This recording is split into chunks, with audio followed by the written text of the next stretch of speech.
Hello, my dear friends. Good morning and good evening. A warm welcome to this session, and it gives us a great honor and a great pleasure to stay connected with you. And I strongly believe that these sessions are of great help and use to you.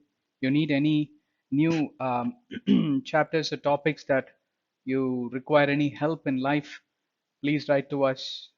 You please subscribe to our channel and get access to all our videos put forth in the playlist. And we strongly believe and we trust that it has been a great benefit to all of you. Warm welcome again. All right. Today we are going to have yet another session with yet another topic, and we are going to deal with that subject in a short while. But before that, as usual, we want to start with a quote. Be with those who bring out the best in you, not stress in you. I read it again. Be with those who bring out the best in you, not the stress in you. What you understand here is respect the people who push you to bring the best out of you. That's what it means as an interpretation, right? Sometimes we may feel or we may not understand why this person is pushing me so hard, and you can be very sure the person who's pushing you so hard is a true leader, and he or she had were very smart to read the best in you, the talent in you. And that's why you see them pushing you hard. Why? Because they see that potential, they see that capability, they see that caliber, right? And they respect that capability, and they really want to get the best out of that capability, right? And therefore it may look like as if they are pushing you so much, but the point is, they really want to kind of get you on the better side, and then get the best out of you. you it may be so true that you are marching backward because you're so timid, you have not analyzed your skills, or you have not found that you have the talent, right? But these people, the true leaders, it could be your mother, it could be your father, it could be your teacher, it could be a professor, it could be your lecturer, it could be anyone, it could be your neighbor, right? It could be your friends, it could be a relative.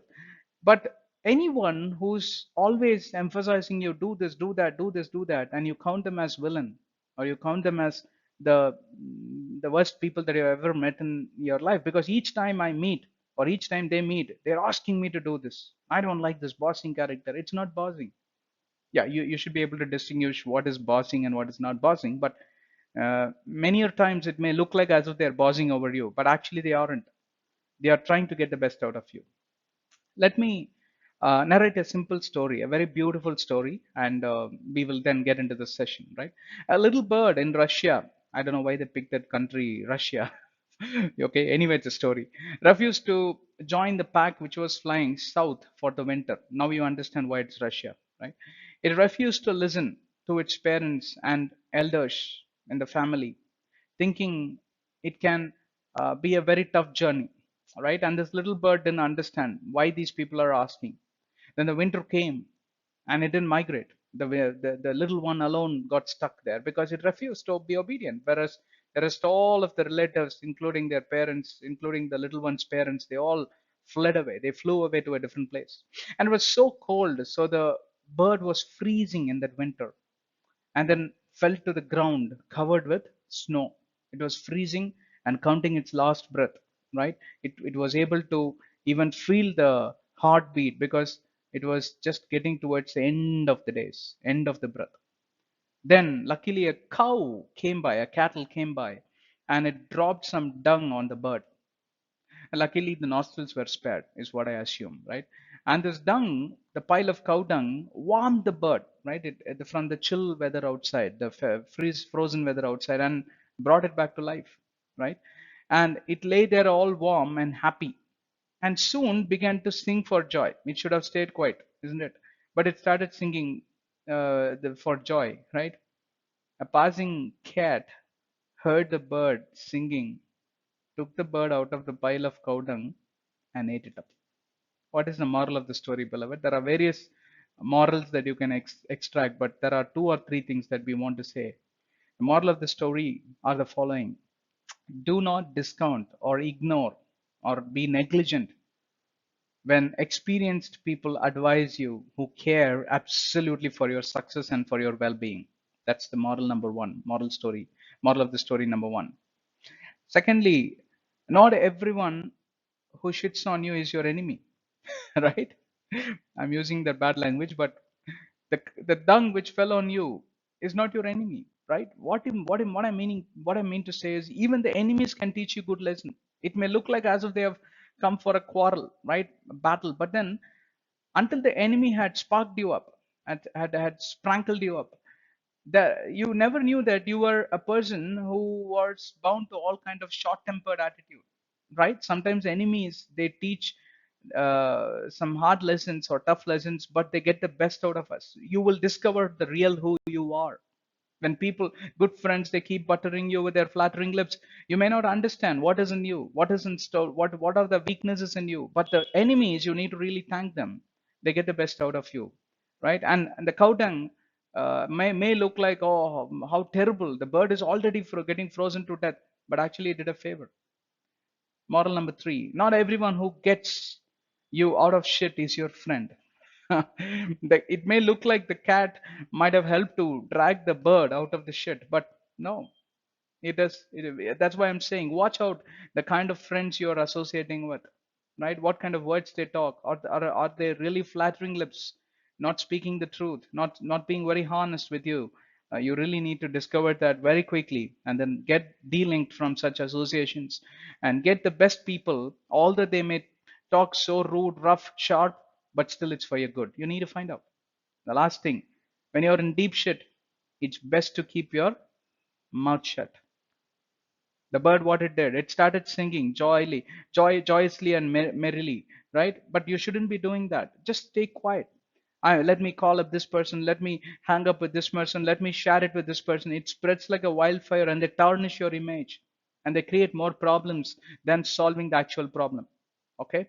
I hope you have understood. We have not yet gone into the session, but I thought I will just get with the story first and I hope you liked it.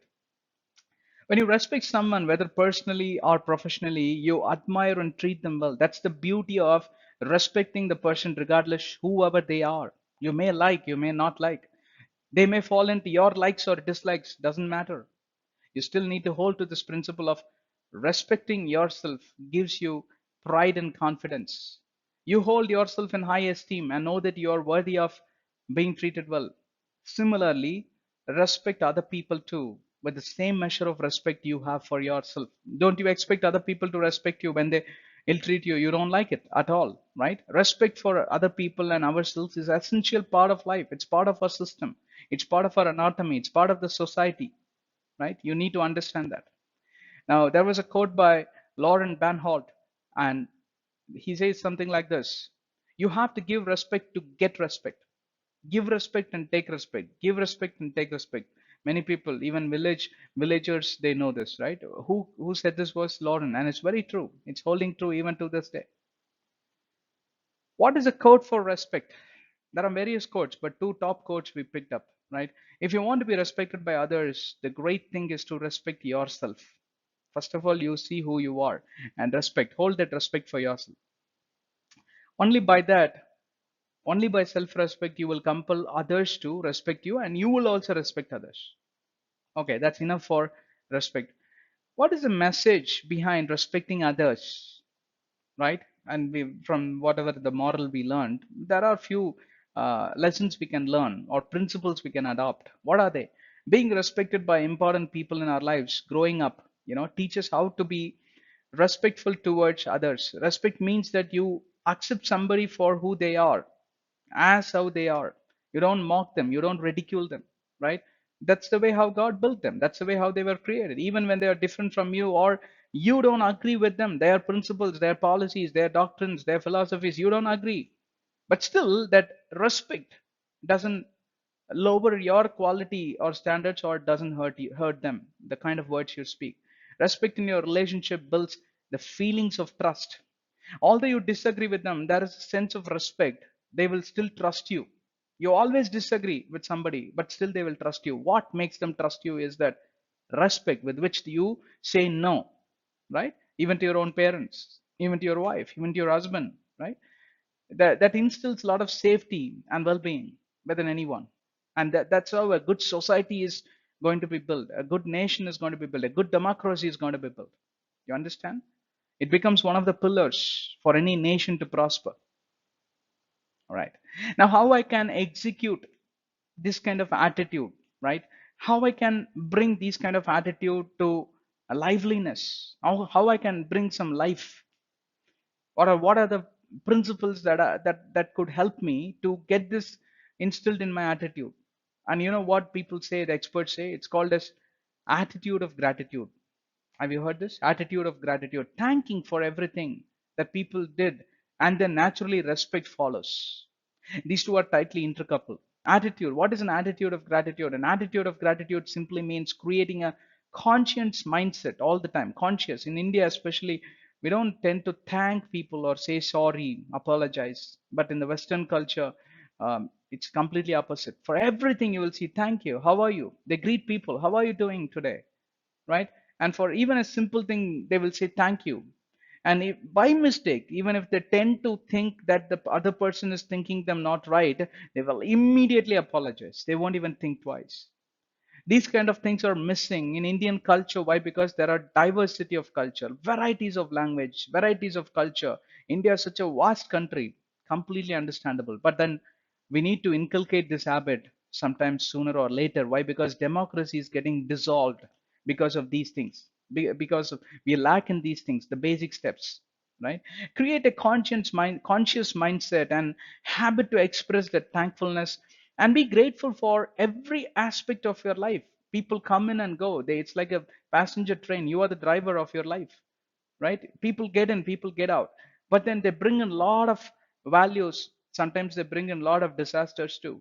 But amidst of all of this, don't lose this attitude of gratitude for whatever they did to you. It may be your enemy, but they still taught some good qualities, how to be a long sufferer, how to be walking in self control. You may feel like yelling at that person who irritates you every day, every morning, but then they taught you something called as self control. So be still thankful to your enemy for teaching you this, right?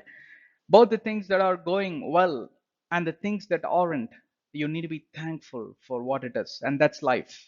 That's life. You inculcate this kind of habit, you'll be the most respected person, and you will be the person who will respect others the most. Trust me. All right. Attitude of gratitude. That is a simple story again, right? And we will talk about that. More of the facts we will talk. But then we need to share this short story. Okay. Now there was this Santa Claus thing, right? And you should have known that, you know. And one little boy said, "I wanted a cycle," and Santa came and gave a stupid toy, and this fellow got irritated and he threw away that expensive gift in anger. And his name was Ryan. It's a true story. And Ryan had moved out of his room. From that day onwards, Ria, his mother, decided that she should always teach her son thankfulness. Therefore, every Christmas they started celebrating at a nearby orphanage with all the orphan children to remind him of the privileges that God gave him, right? That the nature gave him, that the society gave him, that his parents gave him, and he had taken for granted. And the child started growing. Who's that? Ryan started growing, and years later, Ryan gets married, and Ryan walks back into the same orphanage to sign an adoption paper for the baby Nicholas, the best gift he could have given himself. He understood the value of life. His parents taught them. Therefore, if you're in parenthood, you need to teach your children the values of life. And children, while you're being taught, you need to learn the values of life and be thankful for every little thing. And therefore, you understand that there are many children or many families, they don't have this privilege today, what you are going through, what you are enjoying. Never live in this assumption. That's why you need to visit places like orphanage or hospitals where people are suffering due to sicknesses. Medical medicine are not able to cure them. Medical science is not able to help them. Doctors have forbidden them. They're counting their last breath, last moments. And you have well-being. That itself is a great blessing. And why should you have this kind of mood swings? And what makes you to say no to this attitude of gratitude for everything that happens in your life? Okay, we have still few more things to cover. Let me see what I can do. Why is an attitude of gratitude important? We have seen enough, but then what researchers are saying is It shows that on the days that individuals strive to express their gratitude, right? The days they don't want to thank, they experience, I mean, the days they want to thank more, sorry, it's other way around, they experience more positivity, positive emotions, and more likely to report helping someone and feel connected with others. It gives them joy, which money cannot buy. We keep telling this. Think about the people in your life who made a positive impact on you. I think this is your chance. Have you forgotten them? Please remember them and write an email or go personally and say thank you to them for what they have done. And then see how your emotions are triggering and the positivity builds up. You'll feel the delight and joy which you won't get even when you get promoted in your own companies. Try that out. That's what researchers are saying after they have done a lot of sampling studies and how the brain reacts, how your physical anatomy reacts. What is gratitude? For an example, we definitely went through that story, but the definition of gratitude is a feeling of being thankful and appreciative for what others have done. Example of gratitude is how someone would feel if their friend did something exceptionally nice for them, a feeling of thankful appreciation for favors or benefits that you received from others. You have not forgotten. It might have taken a decade. It's okay. If you're remembering now, after a decade, if I go and thank him, how would he feel? How would she feel? You won't believe. They will feel million, trillion times better had you thanked them instantaneously on spot. Just try it out. And they will really appreciate for what you have done, remembering them. Although days have passed by, years have passed by. Try it out. How do you show attitude of gratitude? Right? There are multiple ways of showing attitude and gratitude. You can be formally doing it. You can also use these techniques and be informal also. But then it depends on the person to whom you say thank you. Depends on the type of the person, right? You can say please, use words like please and say thank you, right? Or you can say show genuine interest on that specific person and then start observing that person's behavioral pattern. Accordingly, you want to say a thank you. Maybe you want to send a greeting card. That person likes that, right? Habitually that person likes these kind of thank you. Some people like red roses, right? Pink roses, whatever. Or some people, you have to take them for a lunch or a dinner. They like expressing being thankful in that way. Or take a break and then spend weekend with them. They like, some people like the personal touch. Some people, they like gifts. That's the best way they think that you should thank them. So send them gifts. Some people, traditionally they want them to be honored. For example, you want to host a party and gather relatives and honor them in front of 20 people. That's how they like. And there's no finger pointing. Each one of us have got our own habitual way of receiving that thanks. Therefore you need to respect and honor that. And that's why we are saying all of these techniques, these methods, and make them feel good. Anyway you decided to feel them good, anyway make them feel good. Anyway you decided to thank them, why don't you do it in the best of their interests, right? And that's why you need to learn that. And you are the best judge because you spend time with them. Lastly, what are the benefits of developing an attitude of gratitude? How it helps me? I understood how it helps the other person, but how it helps me? Can you tell us, dude? Yes, dude, I'm here to tell you that it increases your self-esteem and self-confidence. You walk, and what has confidence got to do with this kind of thing? When you treat others, you will be more confident in judging people. Why? Because you know what to get the best out of the conversation you have with people. Try it out. Try it out. Why? Because you have read the mind of a person, what kind of thankfulness he uh, he expects or he wants to receive, right? In a similar way, you will be able to judge a person while you talk, and that boosts your confidence. It improves the feelings of abundance. When you thank somebody, when you're out of that session, when you come back home, you'll be filled with abundance, which money cannot buy. Yeah, you may buy a property, but still you will feel low, you will feel empty. But when you go and appreciate a person and the person is so joyful, thanking you back for what you have done to him or her, wow, that creates an abundance in you. It can be only felt. You will engage with better relationships, better networking. That's a third benefit you have. It increases your joy and happiness, and naturally it will lead you to that abundance of emotions and feelings which can be only felt, right? It increases productivity. You will be able to concentrate. You will not have bad feelings, bad moods, mood swings, All will come to an end. Why? Because this network of relations, the people whom you're appreciating, will build that kind of concentration, focus in your life. There will be less number of failures, less number of errors. You will be less stressful. That's the next thing. You will be not comparing yourself with others, and you will find there are no competitors. You are just yourself, and you will stay focused on your goals and ambitions. Can you believe these are the benefits? Absolutely, these are the truth. Try it out. You will understand what I'm talking. You will become more active than reactive. Your reactions will subside, it will come down. But you'll be more active in understanding the other person's actions or reactions. And that's the benefit of you having this attitude of gratitude. See where we started, respecting people, but it boils down to an attitude of gratitude. And what attitude of gratitude can bring to another person's life, we understood. And what an attitude of gratitude can bring as a benefit to your own self, also we have understood. All right. I hope this session was useful. Please comment and subscribe to our YouTube channel, and please get access to all our playlists.